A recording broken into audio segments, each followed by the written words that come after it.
Tovolar. Yeah, that both of those were challenging because sometimes you get these assignments where it's like, okay, we need you to paint this character and all of his friends.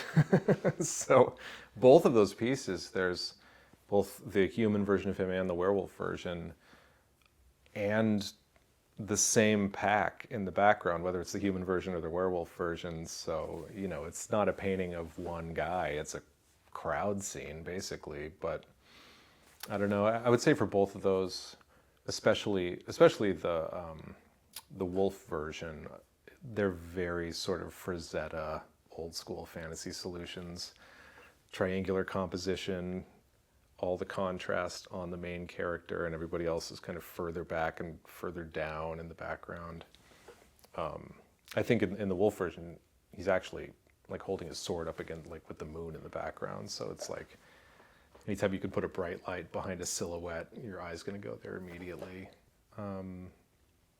Yeah, I had a lot of fun with those, especially the human one.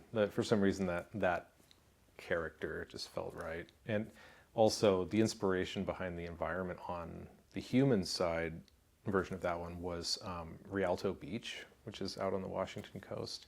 It's this beach where it's basically just crashing waves and rocks, very sort of primordial out there.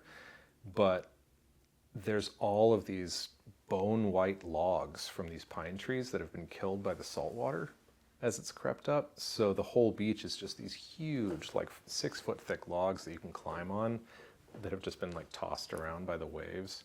So that just seemed like an appropriate place for them to be, sort of on the edge of the forest where something strange has killed all these trees. And it's also a way of, getting him standing further up above the rest of them and them interacting with a more varied environment.